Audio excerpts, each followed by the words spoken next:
Good morning. Today is December the 8th, Monday of the year 2025. It's one of the last ones, and so you got to make your Mondays count. And I think you are by listening to the Dear Church podcast. Today, we have an interesting topic. You've heard of Big Eva. You've heard of Big Eva. Have you heard of Gig Eva? That's the question of the day, and we're going to be discussing what that even is. I think some people might be a little confused right now what we're even talking about. But we are talking about Big Eva, a nickname for big evangelicals. It's a celebrity pastor culture term. And we'll be talking about Gig Eva today, which is something that has happened in the past, I want to say 5 to 10 years, possibly. And so we'll be talking about Gig Eva this morning. You are listening to, that seems like I feel like I should do a better job of, this is going to be a good one. I feel it. And it's December, probably snowing, very, very cold. What else would you be rather doing? What rather would you be doing? What else would you rather be doing other than listening to the DCP this morning? Oh, I have a big announcement too, actually. You are listening this morning to the Dear Church podcast. Hark the herald angels sing, glory to the newborn King. Peace on earth and mercy mild, God and sinners reconciled. Joyful all ye nations rise, join the triumph of the skies. With angelic hosts proclaim, Christ is born in Bethlehem. Hark the herald angels sing, glory to the newborn King. Welcome to the Dear Church podcast, where we exist to fill your ears and your minds with the study of God to see the world as disciples of Christ. My name is Sam Yang. We have with us Pastor Eugene and Chunsuk. And for the first time in a very, very long time, Chunsuk has a mic on him today, on his person, which means everything that he mutters under his breath, those nasty things, anything that he mutters under his breath will be exposed to the public. And so people always think that Chunsuk is this like very well put together, like cuddly man. So this morning you will hear some of Chunsuk's thoughts, hopefully, as he is with us, as he always is with us, rather, as we record this podcast. So we have talked about Big Eva many times on this podcast, but there is a new sheriff in town, what Carl Trueman calls Gig Eva. And so this morning we'll be discussing the topic of Gig Eva, and it isn't because they giggle. It is something that is now here that will shape at least some aspects of the broader evangelical circle. But for us to just kind of start this conversation, Big Eva, first and foremost, was talking about the rise of big conference platforms and the promotion of certain speakers, aka celebrity pastors, that kind of subverted the role of local congregations, ministers, and denominations in shaping church policy. And this is from Carl Trueman's article. He recalls asking his seminary class, who is the most influential pastor in your life? And I think we've heard questions like this, and answers oftentimes, sadly, are not their local minister. It's not their local church. It's someone that's bigger, a celebrity pastor that they've heard sermons on whatever platform it was. And so the most influential pastor in a member's life was no longer the local pastor, but rather a celebrity pastor that didn't even know who they were.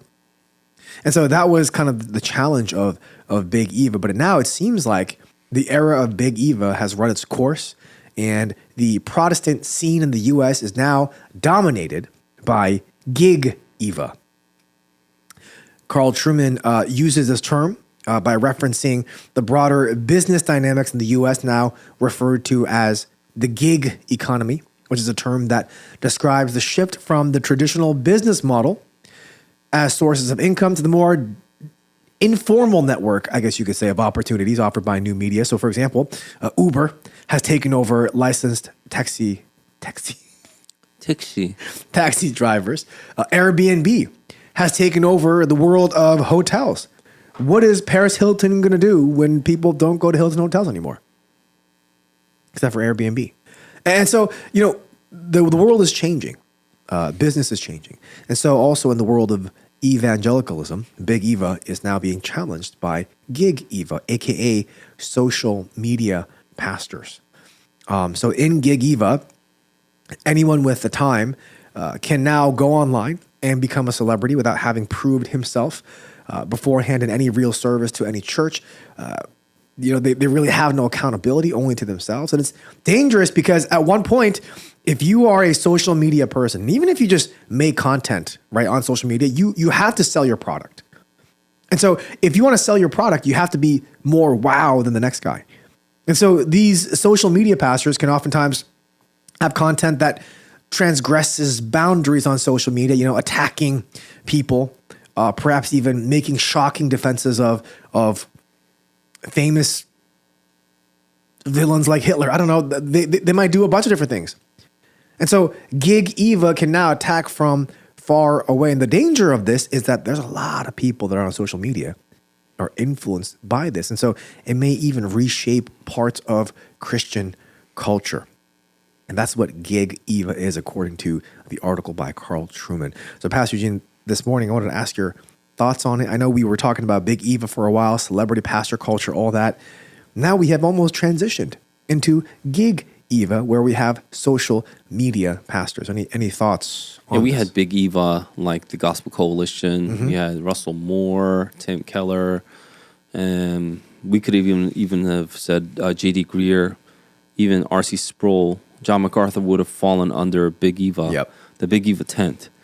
But it is waning now, as you noted, and that Carl Trueman was pointing out in his First Things article, blog post. And I thought it was a very astute observation, and he coined it Gig Eva because it's filled with all these gigachads. Yeah. It's filled with people that have a more rebellious overtone to their marketing, to their image, and they're saying, I'm not Big Eva, I'm fighting against Big Eva. Yep. But they, presume then to be teachers, and by teaching, people follow. And so what I've noticed is they really know how to, use, or they understand the social media algorithms. They know that once you just need one video to go viral, mm-hmm. and then once you go viral, you'll end up getting a lot of followers, and then you continue to produce output from there. But they're looking for that one viral video where maybe they'll hit a good, truthful points. And, they'll resonate with a lot of people. And once you get a lot of followers, you can start the teaching. You can start to say whatever you want. You could do that, right? So it's like, I think this and that. And then people will be like, see, this GigaChat here says this about, the Bible or something like that. Yeah. But the unfortunate thing, like you said, is whereas Big Eva, although they had a star-like following, Gig Eva has the star-like following, but without even the guardrails that Big Eva had. Yep. And so they're not accountable to, let's say, a local church. They haven't proven themselves through the testing that you normally would go through if you are a pastor or a teacher. You're just someone, you could be anybody that, posts something. Maybe you went to seminary, or maybe... You could even lie about that, though. No one really knows, could. right? Yeah. No one's vetted you, right? And so you just, you're up there. Maybe you're preaching for a small congregation, but as long as it's up there on YouTube or Instagram or TikTok, and it starts getting these hits, you get that familiarity, you get recognition, you become like a home name on the topic. I can think of a lot of people. I think Gig Eva is pretty nice, but I feel like a lot of influencers are now going this route. And I can think of a few, like Ree Choi is one that I think about. He's a Korean guy on TikTok, and he does a lot of videos, and a lot of times it's hysterical, but a lot of times it has a message, like a moral message behind it. So he presumes to then teach, right? He's showing Like, here are my observations from the world, of the world, I should say. And so he makes these videos. And so I'm not saying what he produces is good or bad. I'm saying this is a young man who hasn't proven himself, who has a huge or very large following on social media. He might be good, he might be bad. It doesn't matter. There's no credentials or backing or anything like that. He knows how to use the algorithms to his favor. There's other people that I could point out.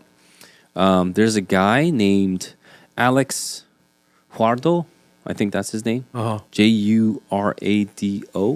He's a huge Roman Catholic influencer, young guy. Yeah, I think so. He had like a mustache or something. He's a young guy. And people, like millions of people started following him. And he would be this very well-known Roman Catholic apologist. He's known as the voice of reason on social media. Right. And then after that, it was revealed that Protestia is the one that brought him out, that I know of. But after that, it came out where he would be inappropriately texting young girls. And some came out as young as 14 when he was 21 and things like that. Yeah. And then, the text would come out and then people would be able to see the text. So he kind of, abated, he kind of dissipated. But then he's trying to slowly come back again. But there are people like that. Where Gig Eva and Big Eva kind of mingle and mix could be places like Stephen Lawson. Does that make sense? He still led massive conferences, but he was still a huge social media influencer. Right. And so even though he didn't have any like influencing that he did on his own, he would have all these videos circulate around the internet. So those would be like some examples of crossover. There's a lot of other people that have become influencers that people follow, that people look to because they are of the religious bent. And so people do that. But I think this is a phenomenon that people are picking up on, because now we have all these people authoritatively saying stuff about the religion, especially Christianity, when they have not been vetted by anybody. That guy that was in prison in a gang, based out of L.A. Johnny, yeah, he's one of them, I think. No, I don't know him. Oh, but I have a question though, because it seems like when we talk about Instagram, it seems like we're talking about Instagram Christians in a sense, where these Instagram Christians, without any guardrails, without any accountability, are just, because of the size of their platform, are able to say things, and it seems authoritative because so many people watch their content and consume what they say.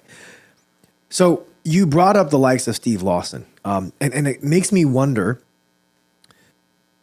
where is the line between someone that's just doing it for clicks versus a good teacher, a good pastor, let's say, that wants to get the message of the gospel out onto social media, knowing that that's a new frontier in a sense, and then doing that to promote the gospel? Like, where do we draw the line between someone that is a Gig Eva member, like a member just trying to float themselves up, versus someone that's actually trying to share the gospel, maybe even sermon clips, if you will? Because to be honest, we have clips of our podcast on Instagram because we think it's helpful, right? So where is that line between helpful versus this path of Gig Eva that Carl Trueman is talking about? Yeah. So I'll go back a few steps. Big Eva is what we were kind of criticizing before.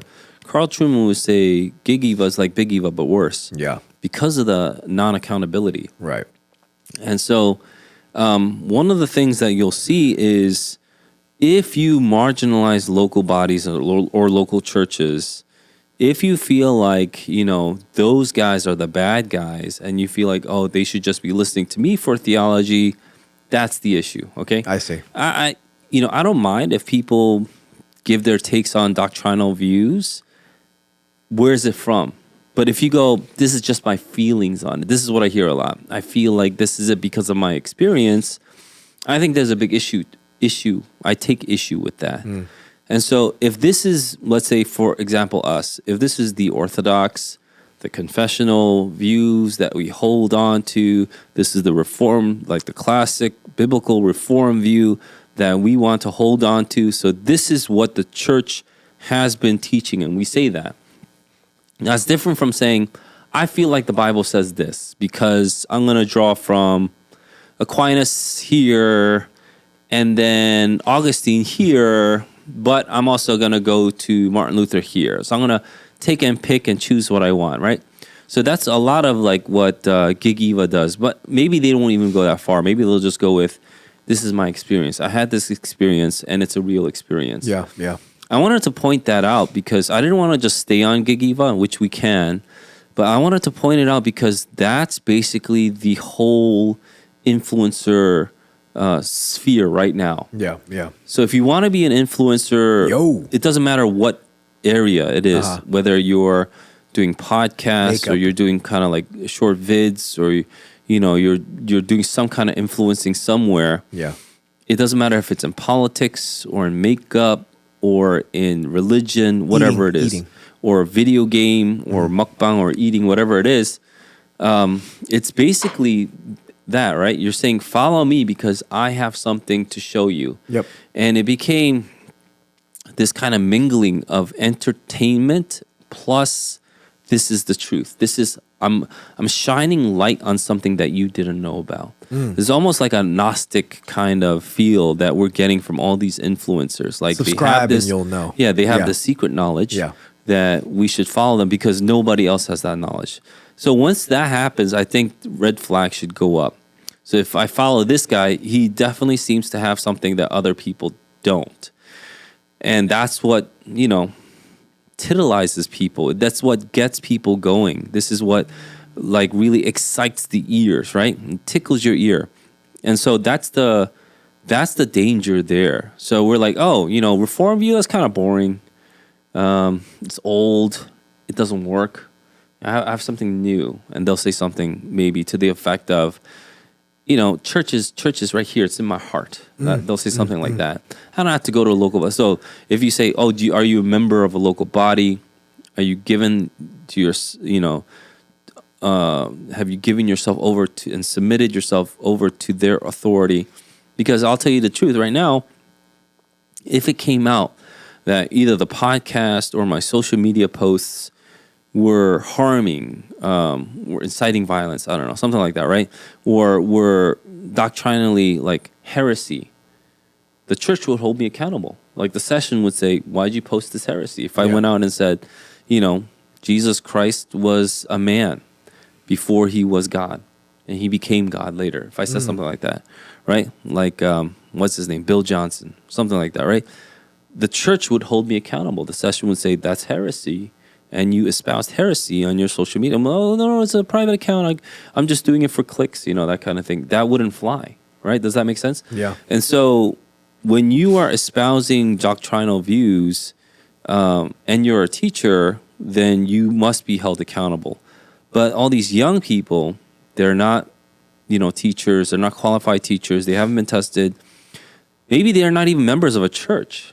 So why are they espousing their religious views where millions of people are watching? Because millions of people will be influenced by their views, but they feel like they have something that, the institutions, the religious institutions do not. And so that's where I would, kind of start to separate. This is definitely the danger zone. But what if they have good intentions, though? Because I feel like all this stuff really, really kind of hit peak starting COVID because we didn't have churches in COVID. Like we couldn't attend church. And so now we had to go online. We had to go to social media to get our fill of whatever it is that we needed. And so perhaps that's where even it peaked, right? The place that we needed community, social media became it. That's where this kind of accelerated. So what if they have good intentions though? They want to help. Yeah, that's good. Yeah. And you go straight to hell. Okay. I mean, no, not me. I'm just saying, like in general. Yeah. Well, the road to hell is paved with good intentions, right? That's what I was referring to. But I think people may initially start with good intentions, Just like Breaking Bad. I don't know. Isn't that the premise of the whole show? He started with good intentions, and then he became the most evil monster that he could have imagined. I know he was a chemistry teacher. He was trying to like save his wife or something. Oh yeah, Cancer. I didn't watch the show. Then he became. I heard the it was danger. really good though. But It was I okay. believe the point of the show, even though I haven't watched it, was he had really good intentions, like really honestly, sincere, genuinely good intentions. And so he started to make meth. I don't know. And then he became the monster in the end. What was it called? Blue Magic? I never watched it. No, that's a Denzel movie. Oh, what's it called? Mr. Eisenhower or something. Heisenberg. What, the drug? No, his name became Heisenberg, his drug dealer name. Oh. Yeah, I don't know. I don't remember why. Yeah. I mean, I heard that was a really good show to watch. People love it. So does this mean then? And I guess, you kind of brought up not simply social media pastors, but just social media influencing in general. What does this say then about who we should be subscribing to, who we should be listening to? Like, because it's funny that we're talking about this because, I'm involved really with a lot of youth students, whether it's in our church youth group or at the high school that I'm working at. A lot of youth students come up to me with questions that they've heard on TikTok or that they've seen on YouTube. That's where they get a lot of their, I guess, theology from, right? And so, and it's across the board, not just, at our church or at this high school, but everywhere across the board, youth are getting most of their theology from TikTok and Instagram. And on one end of the spectrum, you might think, okay, well, this is a good thing because at least that's what they're consuming. It's theology rather than, I don't know, terrible things. At the same time, if it's wrong, that's what they believe is true. And because the guy says the word God and pray, they think, okay, this has to be good. This has to be real. And so then their theology is all whack. I think the danger is to say that all influencing is whack. Yeah. This is not true, Yeah. obviously. It's just like the same with what Carl Trueman was saying about the printing press. And Martin Luther, he used it for good, but a lot of people used it for evil, Yeah. right? A lot more people use it for evil. We could say that, the printing press. And so in the same way, influencers in itself may not be evil, and yet a lot of what we see is either they're misled or they're incorrect, misguided. A lot of what we see is just not orthodox, right? Yeah. So how can you then, make sure you're traversing, Yes. going through the woods, and you're not meandering, you're not lost, you're not just going in circles. And that's where I really believe this is why the local church is so important. You have a pastor. So it always goes both ways. And I'll go to the other side here, but this is why you have a local pastor. You have a group of elders that are continuously praying for you, that go through the Bible with you week in, week out, and a lot of times midweek as well. And so you want to be able to do that. You want to be able to submit yourself to a local body. And what you're really doing is you're submitting to each other. That's what it is. And when you're submitting to each other, you are following the model of Acts chapter 2, where they would continually, devote themselves to the apostles' teachings, to the prayers, to the breaking of bread, and to the fellowship, right? Yeah. You want to continue to do that. Here's the other flip side I'll mention real quick. This is why Vodi Bakum said what he said about once he gets the sermons online.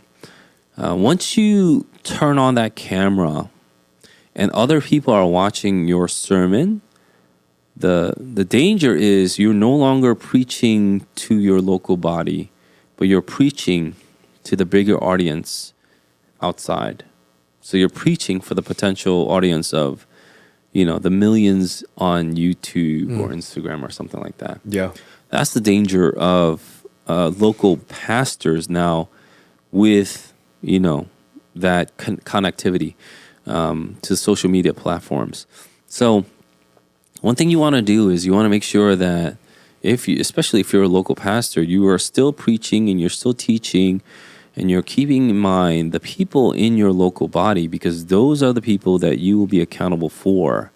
And so, I told this to the elders too, but, a long time ago when they would bury bishops, episcoposes, right?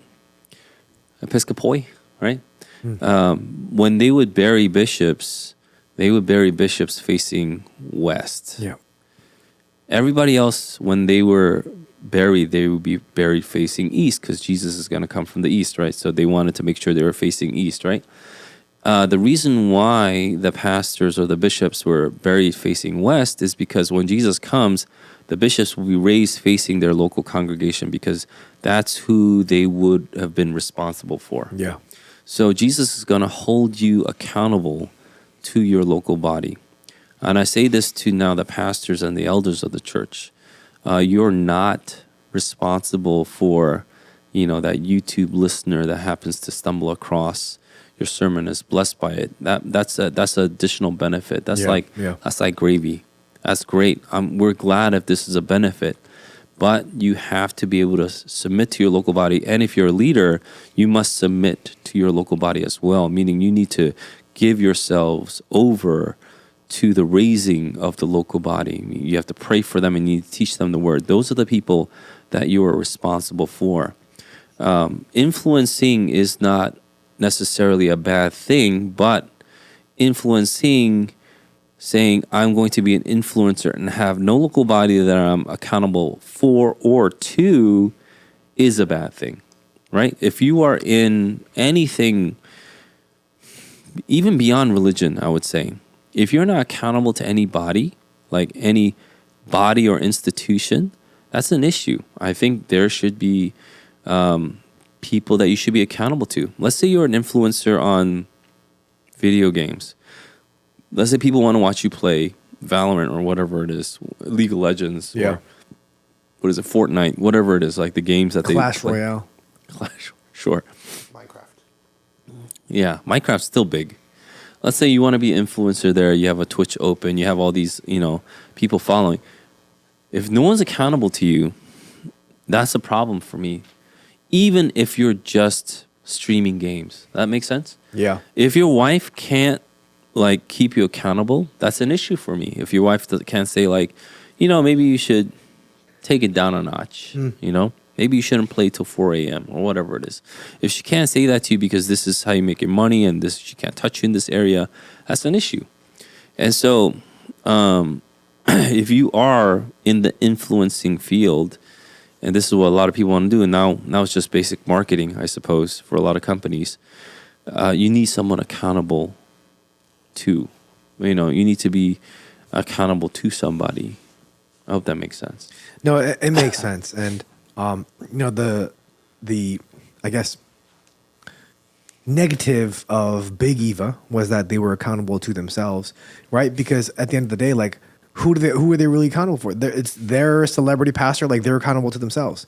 Yeah, one of the things about Steve Lawson that people mentioned was that he wasn't the lead pastor of that church. He was just a teaching pastor, and he didn't have accountability even from the session, which didn't make any sense. Yeah. So people are like, all right, now that we look back at it, that model didn't make sense. That's why the Presbyterian model is really the model that we see even from before Acts 15, from Acts chapter 2. That's the Presbyterian model right there. Yeah. You can't just be like, we're a body accountable to ourselves. That doesn't make any sense. You have a bigger body that you're always accountable to. And this is why I do believe that the Presbyterian model is what we see in the Bible. And one of the things that we'll see is when you don't have accountability and you fall, you can blame that on the fact that you don't have accountability. If you have accountability and you fall, yeah, that's sad, but at least you had the accountability, right? But if you don't have the accountability and you fall, you could say it was because you didn't have accountability. And so there are some things that are pretty clear when it comes to that kind of disembodied faith where you're not connected to anybody except yourself, or you could say, I'm accountable only to God or something to that effect, which is a really anarchist way of thinking about the church.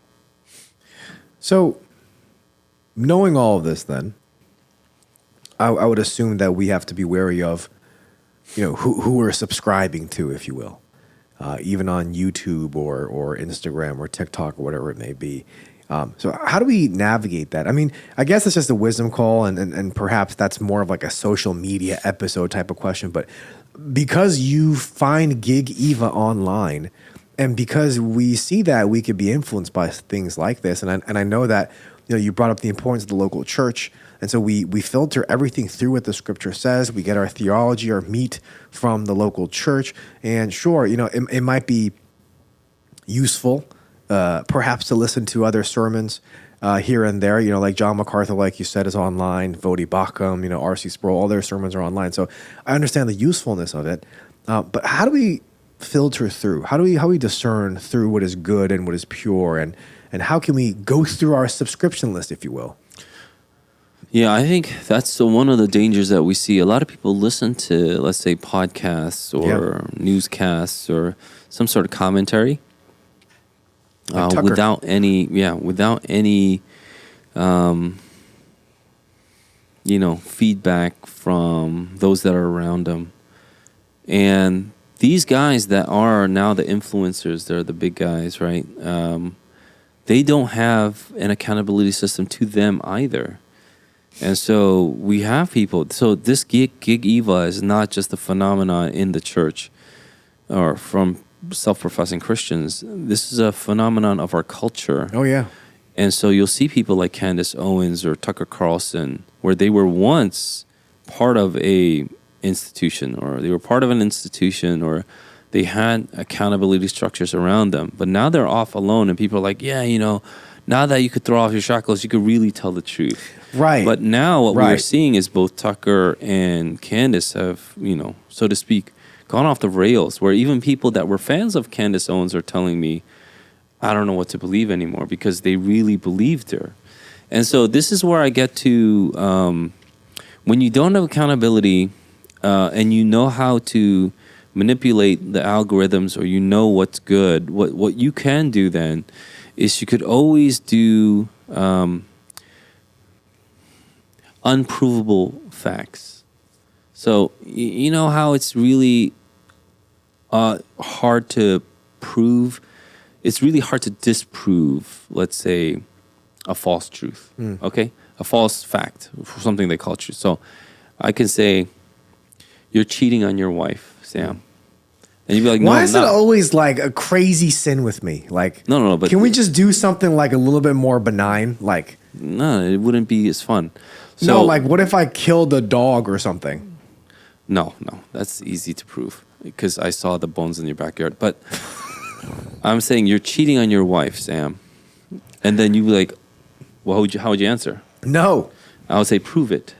And you'd be like, what? How do I prove that? That you're not doing the thing how that do you said how do you I'm doing? prove this is an untruth, right? Right.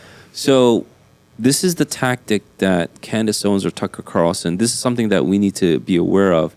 They'll say an untruth, and this, I'm just calling it what it is. I don't think that's the actual word for it. They'll say something that's not true, an untruth, and they'll put it as truth, and you can't disprove it, right? They'll say, Bridget Macron is a man, or something like that, right? The First Lady of France is a man. Yeah.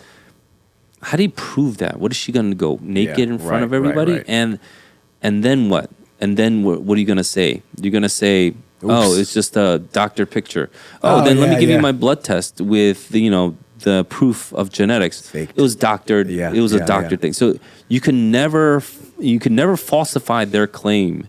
And when stuff like that happens, that should raise a red flag. It should be like, oh, they're actually saying things that are almost unfalsifiable. I'll give you another example. So this is where conspiracy really comes in. This is what conspiracies are like. Gossip. It really stays with you, and it takes control of your mind and heart. But in the end, conspiracy theories really make you dumb because they're overly reductive, and it's impossible. Mathematically, it becomes this really highly improbable thing, but people are like, well, prove me wrong. That's what they'll say. And so one big thing is we never landed on the moon. Oh, I've heard this That's one. a huge one. Yeah. People are like, look at all these NASA videos. Did you see that Stanley Kubrick went and he had all these like filming stations in like these army bases, and they brought in tons of sand, and when you film it, it looks exactly, these sand dunes look exactly like the sand dune I found in Arizona or something like that, right? Yeah. And so they'll say all these again, unfalsifiable untruths, being like, no, I'm pretty sure we landed on the moon. It's almost impossible that during the course of time, during that time, there were about 4,000 to 9,000 people that were in on the NASA project. That 4,000 to 9,000 people all were in on the lie. That is a mathematical impossibility that all of them kept a straight face and they kept this lie. Mathematical impossibility. Near, I should say. But they're like, no. Look at this. Look at this. Look at this. What are you, dumb? Why don't you listen to, proof or evidence, And then they'll say, I'm just asking questions, right? And so That's true. When you say things like, I'm just asking questions, it could be like, Sam, you're cheating on your wife, right? I'm just asking questions. Actually, you're not just asking questions. It's an insinuation, and it's highly offensive to someone who has been faithful to his wife, is it not? Mm-hmm. So if I go, you're cheating on your wife, right? I'm just asking questions. Why are you getting all mad, right? And if you weren't cheating on your wife, you wouldn't be so mad. Or if you weren't cheating on your wife, you would be so mad. Or if you weren't cheating on your wife, so no matter what you do, will then quote unquote prove their claims. Does that make sense? Mm-hmm. So whether you're mad or you're sad or you're not mad or you're stoic or whatever it is, they're going to use that as evidence to show you that they were right, that you are actually cheating on your wife. And so that's kind of infuriating because you're not going to take any evidence to the contrary of their claim. They're not going to. So you can't argue with people like that. You can't debate people like that because the point isn't that they want the truth. The point is that they'll get some salacious statement out there and people will hold on to it and you'll listen for more, right? Mm. Oh, wow, Sam's cheating on his wife. I want to hear more. How did it happen? Well, let me tell you. I got a text from someone that said, right. That said that you met this, this young girl in this place at one time. It was like, wow, that's crazy. I was like, yep, it is crazy. And then people start connecting the dots. And then, you just got to connect the dots. Right. And then if I come out and say, I don't think there's enough evidence. Oh, what are you, a Samophobe? Samophite? Right. A Samophile, right? Or what do you love Sam? Right. And so you must be the blind one because you're blindly following Sam. You're an idiot, that kind of thing. Yeah. And so I think that's the problem with conspiracy theories, where you feel like a whole institution is out to get you and they dupe the whole world. It's so hard to dupe the whole world. In fact, the conspiracies that have been proven true were proven true because of whistleblowers, because they couldn't hold it in for long, even though they were redacting file after file, even though they were like trying to erase all their footsteps behind them. We know about the Tuskegee experiments. We know about the MK Ultra files. We know about all these things that the CIA did where they would inject people with LSD because you couldn't hide the fact for that long. And so those came out. But now people are like, see, those are conspiracies, and we found out there's got to be others, that kind of thing. So everything is a conspiracy. Well, there's no proof that it's there. There are no whistleblowers out there. Oh, that's because they erased all of them. All of them? All of them? All 4,000 of the NASA workers and people connected with NASA and the moon landing? All the countries of the world were also in on the U.S. landing? Even Russia and China, who hated the U.S. and has every reason to debunk this claim that the U.S. landed on the moon? And the fact that people are still landing on the moon now, like even India is able to do that. And India is like not an advanced country. You know what I mean?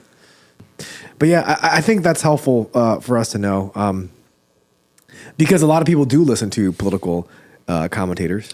Well, that's the thing about political commentators. You should always take whatever they say with a grain of salt. But who do you listen to then? They're the only people saying it. Yeah. That's why you need a large body of then commentators that can double check each other. Even Proverbs says, the person that first speaks sounds right until he's cross-examined.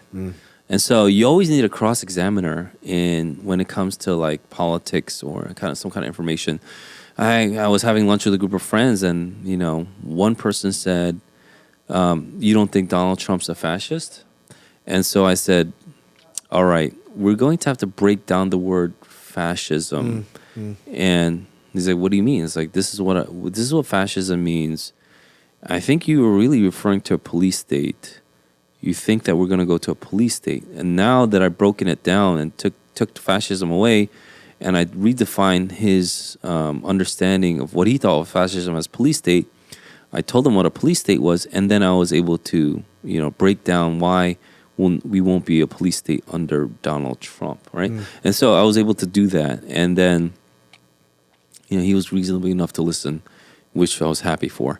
But a lot of these things, you need a cross-examiner. Otherwise, you're just going to be hearing this one-sided thing. And so I do believe that the ultimate cross-examiner, the ultimate mirror that we are to hold ourselves up against is the Word of God. So hold yourself up against the Word of God, hold institutions, hold politics, hold anything, even if it's hobbies, up against the Word of God. And I do believe it will be a good mirror for your soul and for the things that you're exposing your soul to. So don't believe everything that your favorite Christian online says. Yeah, so people do ask me, oh, then, what can I listen to be informed about politics? I feel like it's really difficult in the season, but you'll still have to try. You try to keep a broad spectrum of things that you would read. But if there's like one thing you won't read because they're garbage, then just know that you probably will be one-sided. Yeah. I think that's helpful for us to know, especially because all of us are listening to podcasts. Well, especially this one, but all of us are, watching videos on social media. And so we get all this source of information, and it's important for us to be able to. Yeah, we don't make our biases secret. We're very open about our biases, and they are Reformed, confessional, Christian, and biblical. And we want to make sure that whatever we say here is in line with the Bible. That is our bias. That is what we are always going to fall back to. And so if you don't hold the Bible as a standard, and this would be, might be even jarring when we talk about, anything from politics to anything political now, immigration, pro-life, pro-choice, that kind of stuff. Yeah. That might not, be your flavor. Yeah. But hopefully you'll stay with us, because our prayer is that what we say is biblical. And so that's the goal. That is the goal. Thank you for that, Pastor Eugene. Can we go to a Q&A? Yeah. We need a beat.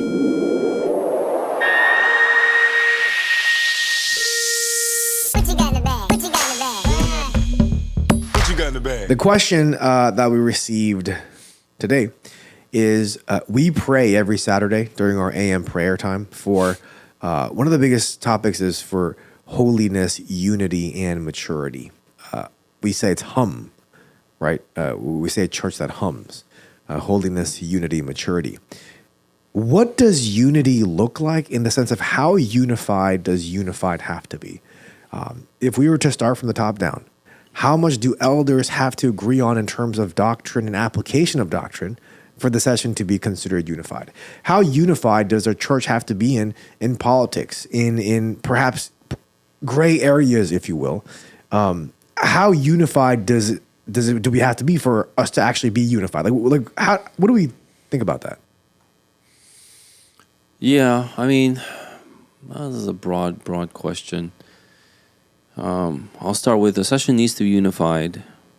What does it mean to be unified? When we say unified, when we pray for unity, it's maintaining the unity. Maintaining the unity that from what? We were given unity in Christ. So Christ gave us unity in his body. So we are Christ's body. We already have the unity. We need to maintain it. Okay. So you can't abuse it. You can't, to try to dismantle it. Those are things that are, cause for punishment or wrath from God, right? I should say that this is something that would be an affront to God if we try to break the unity through whatever slander or gossip, whatever it is, right? Mm-hmm. And so that's what you don't want to do. You don't want to do that. So you want to do things that will maintain the unity, that will build the unity, that will continue to foster fellowship, build trust, where you'll meet together like in Hebrews 10 and then stir one another up to love and good works. You want to do all these things. Now when you're talking about unity inside the session or the leaders of the church, what you are really talking about is doctrinal unity. You have to have doctrinal unity. And this is what we're talking about in the whole series I was talking about in 1 Corinthians. People thought, well, people could just believe what they want to believe. And as long as they have unity, meaning they just believe in Christ, that's fine. It's like, no, that's not fine. The teaching needs to be the same. So in a local body, the teaching needs to be the same. So in our local body, we say we are confessional. That means we hold to the three forms of unity that we talked about before. And we actually go over the Heidelberg Catechism. We go over the Westminster larger and shorter catechisms, right? Yeah, yeah. And so we go over these things in our service because these are the things that we hold on to and that we teach. The session all the elders of the session would have to believe and hold on to that too and teach that too. If you don't hold on to it, let's say a session member or an officer of the church was like Baptist, they couldn't be a part of our leader. They're not unified and doctrinally. But let's say you're a member and you're not too sure about, let's say, baptizing your baby. Would we let you become a member? The answer is absolutely, Yeah. right? Because when you go down to the member, it changes. Where as long as you're willing to learn and stay under the leadership of the church, then you're okay. Okay.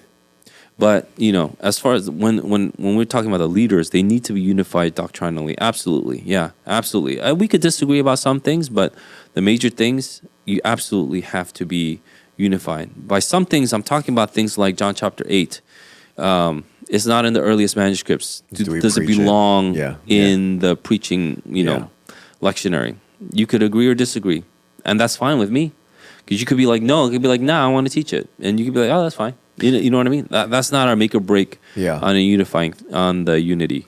So I think the reason why this question came in, especially regarding members and leaders and officers, is I think there are different views of what a session should look like. So, for example, everyone in the session has to agree on this thing, like on everything. So, for example, like if you believe that you can only do X, Y, and Z on the Sabbath, then every elder has to be able to follow that. Or if someone watches, like if I watch football on the Sabbath, it's like, whoa, he's breaking the unity of the session, right? I think there's that aspect where everyone has to agree on every single thing, every single line item, versus session can believe whatever they want outside of Christ, like you guys said before. And so I wanted to know like what true unity within a session of people with different personalities, different thoughts, looks like in Christ. Yeah. I mean, there are obviously people that are just rebellious or contrarian. Those would be terrible session members. But there's obviously other people that are just simple yes men. That'll also be terrible. Because that's not their job, just to be yes men. Yeah. But at the same time, their job isn't just to be contrarian. It's like, oh, I'm here to keep Pastor Eugene accountable, and I'm just gonna make sure that I give him the toughest time possible. I don't think that's obviously the role of an elder. It's to maintain the unity. It's to continue to preach the word and to pray for the saints, those that God has given you care over. Yeah. And so those are the things. If you have those major things in mind, then when it comes to, let's say, are we gonna put up a Christmas tree or not? You could disagree on those issues, but it won't become a major issue for you. I hope that makes sense. So You'll still maintain the unity, even if you disagree on some other line items, like, should we have a Christmas tree on the stage? Should you have a Christmas tree in your house? Isn't that pagan, that kind of thing? The evergreens. Yeah. I found out why Christmas colors are green and red today. Why? Red because of the blood of Christ, and green because of the evergreen. What about white? What do you mean? The candy cane. It's a shepherd's staff. Yeah. And it's red and white because of the blood of Christ and the purity that we get. I was actually going to say purity. Yeah, very good. Yeah, there's a lot of Christian themes. Why is the Grinch green then? The Grinch is green because it starts with a G. Hope you're satisfied. Are you satisfied? No, that's exactly what I was looking for. Thank you for that. Speaking of Christmas, it is Advent week number 2. We heard a sermon yesterday on the theme of peace. Is there anything, Pastor Eugene, that you'd like to, I guess, what's the verb that you'd like to kind of remind us so that we can think about this theme throughout the week, maybe perhaps a question or a reflection that we can consider as we live throughout this week, thinking about the peace that Christ provides.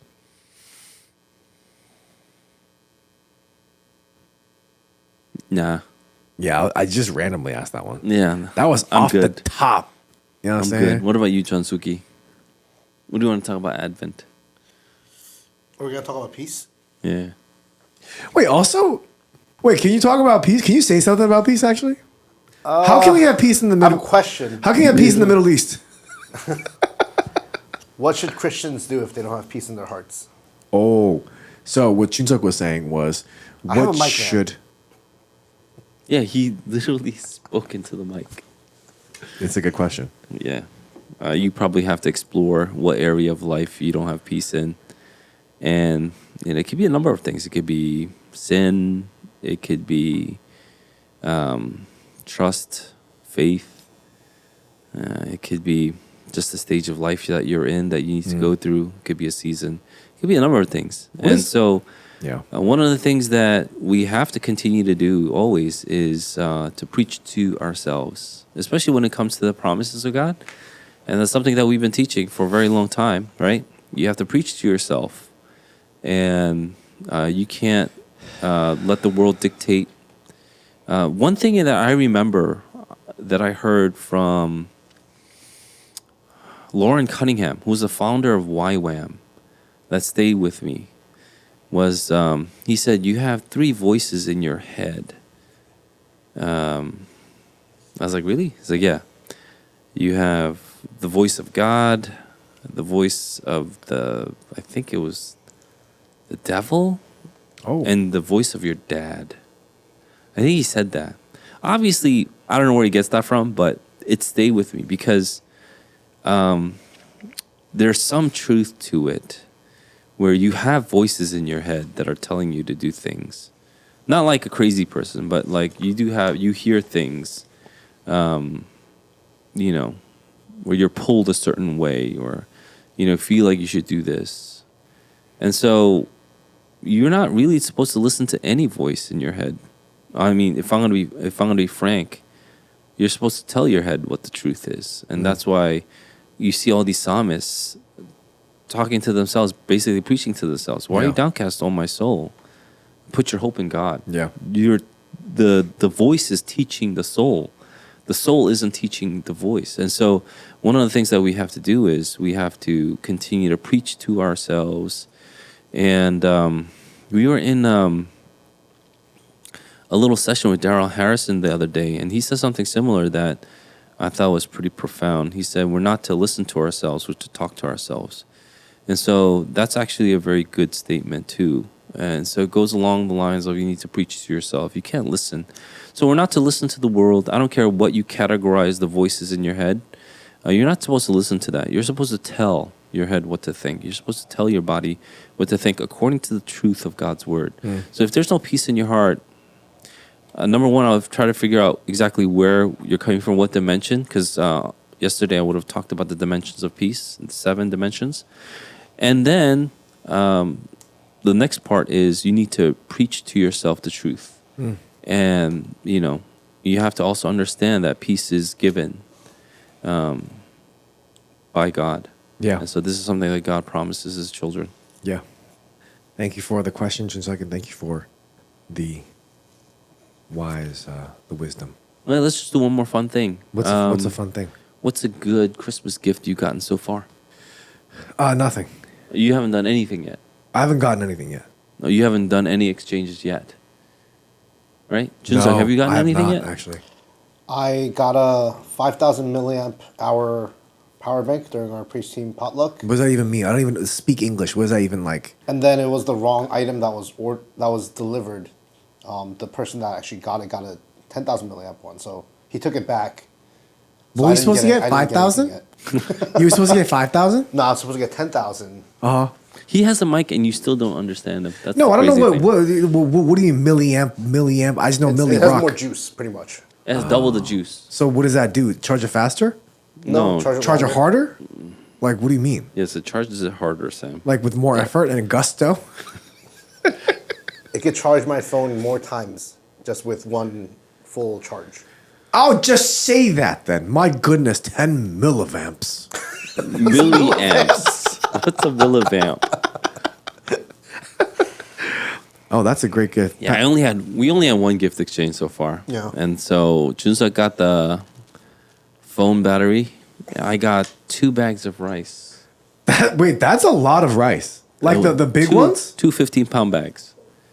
What's the big one at Costco? That's like okay. 2 15-pound bags of rice. Yeah, that's nice. Yeah, I stole it from one of the praise leaders. And then I said, you could take it back if you could bicep curl this. And she couldn't. Oh, Kyujin. Got rice stolen. Oh, Yeah. man.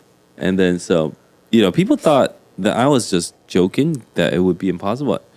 Every dude was able to do it. And then every other girl came up and tried to bicep curl it, and they couldn't. Thank you, Pastor Eugene.